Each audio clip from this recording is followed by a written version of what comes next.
Lei 1. Não ofusque o brilho do mestre. Julgamento. Faça sempre com que as pessoas acima de você se sintam confortavelmente superiores. Querendo agradar ou impressionar, não exagere exibindo seus próprios talentos, ou poderá conseguir o contrário, inspirar medo e insegurança. Faça com que seus mestres pareçam mais brilhantes do que são na realidade, e você alcançará o ápice do poder. A lei transgredida. Nicolas Fouquet, ministro das Finanças de Luís XIV nos primeiros anos do seu reinado, era um homem generoso que gostava de festas pródigas, mulheres bonitas e poesia. Gostava também de dinheiro, visto o seu estilo de vida extravagante. Fouquet era inteligente e indispensável para o rei, portanto, quando o primeiro-ministro, Jules Mazarin, morreu em 1661, o ministro das Finanças esperava ser nomeado seu sucessor. Mas o rei decidiu abolir esse posto. Este e outros sinais levaram Fouquet a desconfiar de que estava perdendo prestígio, e ele então decidiu agradar ao rei organizando a festa mais espetacular jamais vista no mundo. Aparentemente, a festa era para comemorar o término da construção do castelo de Fouquet, Vaux-le-Vicomte, mas a sua verdadeira função era prestar uma homenagem ao rei, convidado de honra. A nobreza mais ilustre da Europa e alguns dos grandes intelectuais da época, La Fontaine, La Rochefoucauld, Madame de Sévigné, estavam presentes. Molière escreveu uma peça para a ocasião, na qual ele mesmo deveria representar no encerramento da noite. A festa começou com um farto jantar de 7 pratos, alguns vindos do Oriente e jamais provados na França, assim como outros criados especialmente para aquela noite. A refeição foi acompanhada de música encomendada por Fouquet para homenagear o rei. Depois do jantar, havia um passeio pelos jardins do castelo. Os pátios e fontes de Vaux-le-Vicomte seriam a inspiração para Versalhes. Fouquet acompanhou pessoalmente o jovem rei pelos canteiros de flores e arbustos alinhados geometricamente. Chegando aos canais dos jardins, eles assistiram a espetáculos de fogos de artifício, seguidos da representação da peça de Molière. A festa entrou pela noite adentro e todos concordaram que nunca tinham visto nada mais espantoso. No dia seguinte, Fouquet foi preso pelo chefe dos mosqueteiros do rei, D'Artagnan. 3 meses depois, foi a julgamento sob a acusação de ter roubado o tesouro do país. Na verdade, a maior parte do roubo de que estava sendo acusado ele havia cometido em benefício do rei e com a sua permissão. Fouquet foi considerado culpado e enviado para a prisão mais isolada da França, no alto dos Pirineus, onde passou os últimos 20 anos da sua vida na solitária. Interpretação. Luís XIV, o Rei Sol, era um homem orgulhoso e arrogante que desejava ser o centro das atenções sempre. Não suportava ser superado em prodigalidade por ninguém e certamente não por seu ministro das Finanças. Para o lugar de Fouquet, Luís escolheu Jean-Baptiste Colbert, um homem famoso por sua parcimônia e por promover as festas mais insípidas de Paris. Colbert garantiu que todo o dinheiro liberado do tesouro fosse parar direto nas mãos de Luís. Com o dinheiro, Luís construiu um palácio ainda mais magnífico do que o de Fouquet, o glorioso Palácio de Versalhes. Ele usou os mesmos arquitetos, decoradores e paisagistas, e em Versalhes, Luís deu festas ainda mais extravagantes do que aquela que custou a Fouquet a sua liberdade. Vamos examinar a situação. Na noite da festa, quando Fouquet ia apresentando a Luís um espetáculo após outro, cada um mais imponente do que o anterior, ele imaginava estar demonstrando a sua lealdade e devoção ao rei. Não só ele achava que a festa o faria cair de novo nas graças do rei, como pensava que ela mostraria o seu bom gosto, as suas relações e popularidade, tornando uma figura indispensável ao rei e provando que ele seria um excelente primeiro-ministro.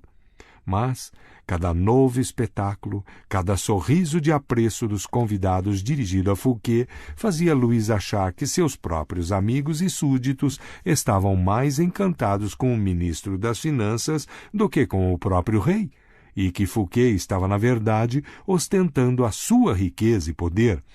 Em vez de lisonjear Luís XIV, a sofisticada festa de Fouquet ofendeu a vaidade do rei.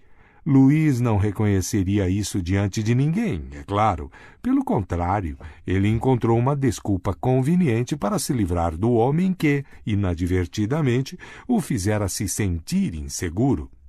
É este o destino, de uma forma ou de outra, de todos aqueles que desestabilizam a noção de identidade do mestre, cutucam a sua vaidade ou o fazem desconfiar da própria superioridade. No início da noite, Fouquet estava no topo do mundo. Quando ela terminou, ele estava no chão. Voltaire, 1694-1778. A lei observada. No início do século XVII, o matemático e astrônomo italiano Galileu se viu numa situação precária. Ele dependia da generosidade dos grandes governantes para apoiar a sua pesquisa e, portanto, como todos os cientistas do Renascimento, às vezes presenteava com suas invenções e descobertas os principais patronos da época.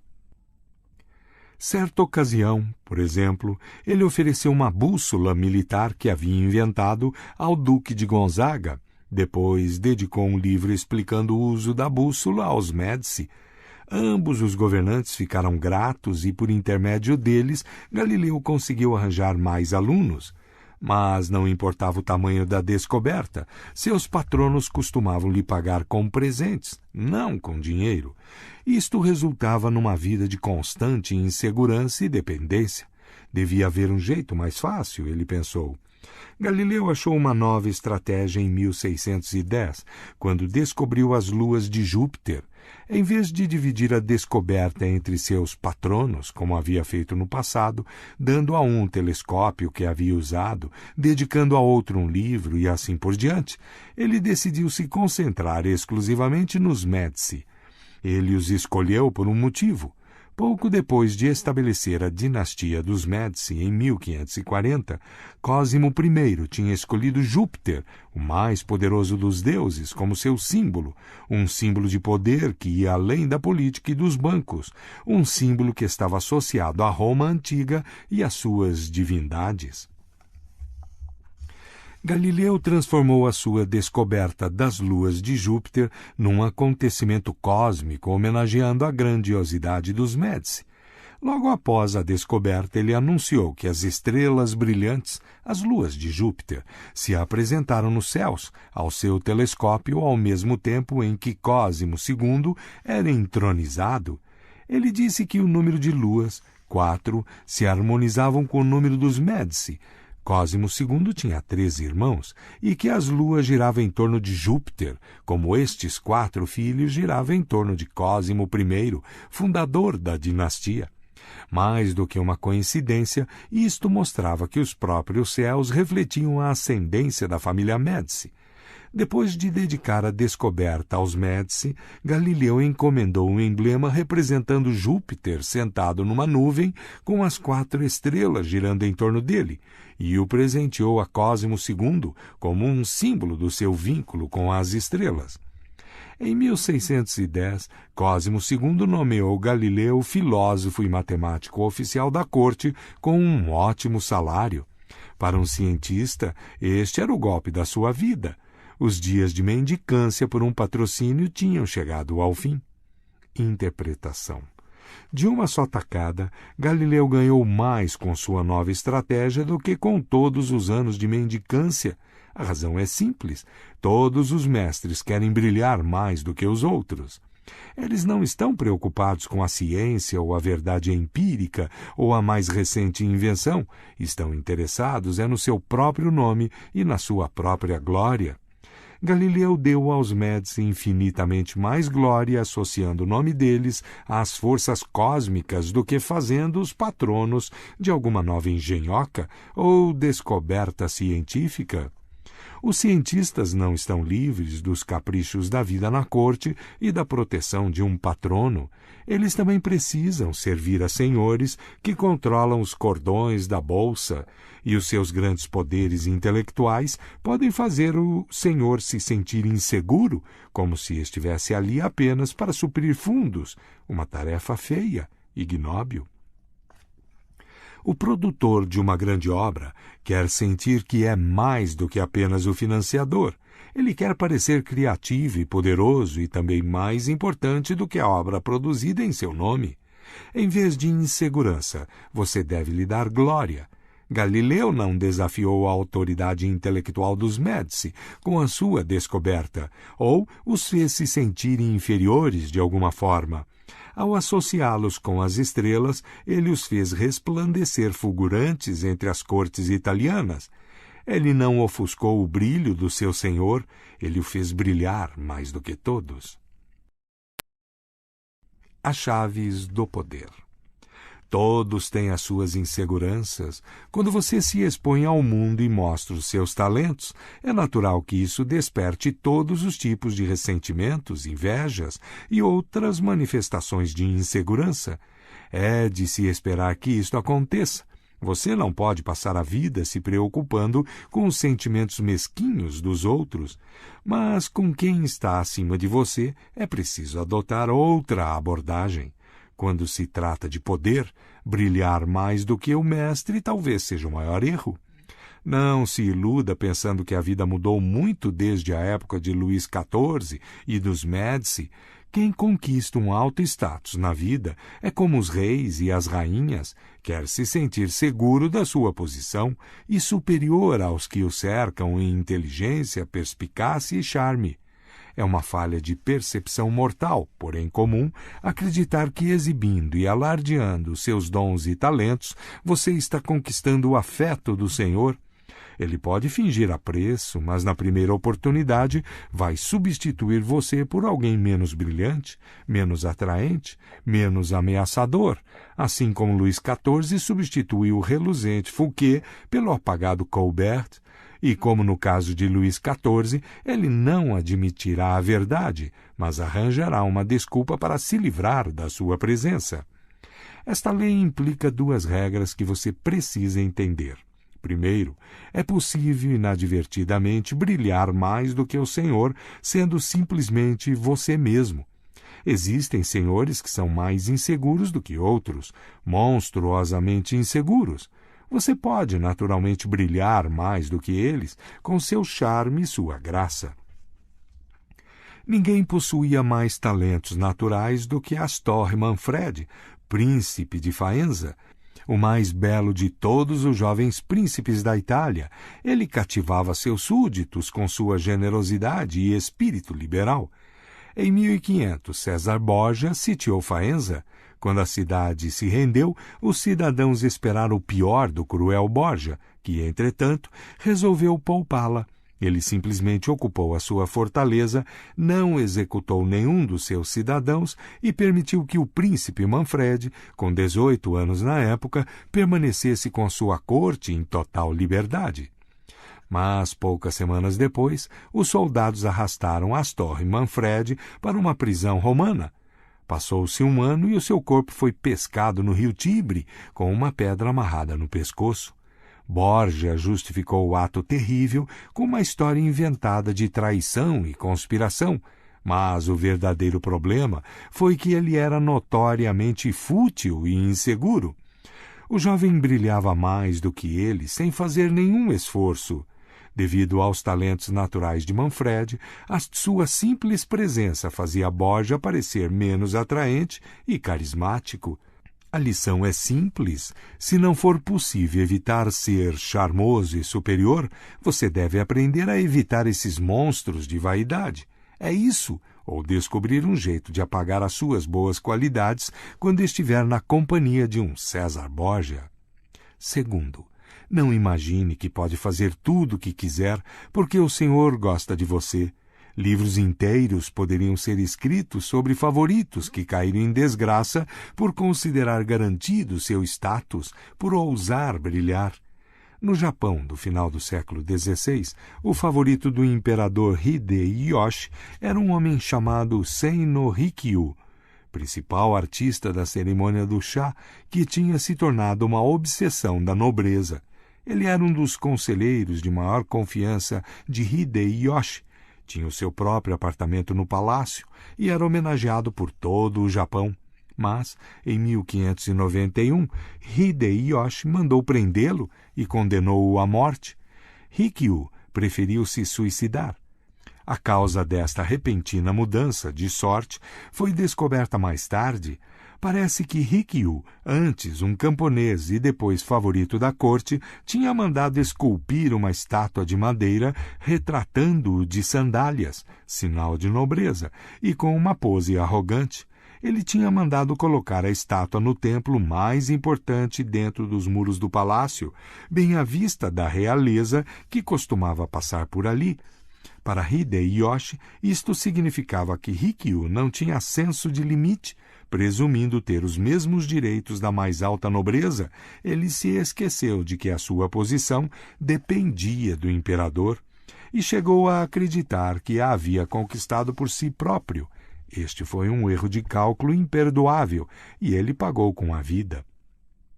Lembre-se do seguinte: não considere garantida a sua posição e jamais deixe que um favor recebido lhe suba à cabeça. Sabendo dos perigos de brilhar mais do que o seu senhor, você pode tirar vantagem desta lei. Primeiro, você precisa elogiar e cortejar o seu senhor. A bajulação explícita pode ser eficaz, mas tem seus limites. É por demais direta e óbvia e causa má impressão nos outros cortesãos. Cortejar discretamente é muito mais eficaz. Se você é mais inteligente do que o seu senhor, por exemplo, aparente o oposto. Deixe que ele pareça mais inteligente do que você, mostre ingenuidade, faça parecer que você precisa da habilidade dele, cometa erros inofensivos que não afetarão você a longo prazo, mas lhe darão chance de pedir a sua ajuda. Os senhores adoram essas solicitações. O mestre que não conseguir presenteá-lo com a sua experiência pode deixar cair sobre você a sua ira e a sua má vontade. Se as suas ideias são mais criativas do que as do seu mestre, atribua-as a ele da maneira mais pública possível. Deixe claro que o seu conselho está simplesmente repetindo um conselho dele. Se você for mais esperto do que o seu mestre, tudo bem representar o papel de bobo da corte, mas não o faça parecer frio e mal-humorado em comparação. Apague um pouco o seu senso de humor, se necessário, e descubra como fazer parecer que é ele que está divertindo e alegrando os outros. Se você for naturalmente mais sociável e generoso do que seu senhor, atenção para não ser a nuvem que vai toldar o seu brilho aos olhos dos outros. Ele deve parecer como o sol em torno do qual todos giram, irradiando poder e brilho, o centro das atenções.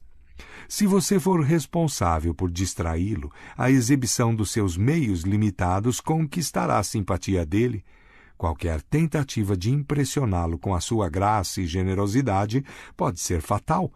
Aprenda com Fouquet ou arque com as consequências. Em todos estes casos, não é fraqueza disfarçar a sua força se, no final, eles o levarem ao poder. Deixando que os outros empanem o seu brilho, você permanece no controle da situação, em vez de ser vítima da insegurança deles.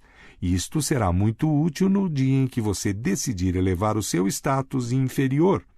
Se, como Galileu, você conseguir que o seu senhor brilhe ainda mais aos olhos dos outros, então você é um enviado dos deuses e será imediatamente promovido. Imagem. As estrelas no céu. Só pode haver um sol de cada vez. Não ofusque a luz do sol ou rivalize com seu brilho. Pelo contrário, vá desaparecendo no céu e descubra como tornar mais intensa a luz do mestre. Autoridade. Evite brilhar mais do que o Senhor. Toda superioridade é odiosa, mas a superioridade de um súdito com relação ao seu príncipe não só é estúpida como fatal. Esta é uma lição que as estrelas no céu nos ensinam.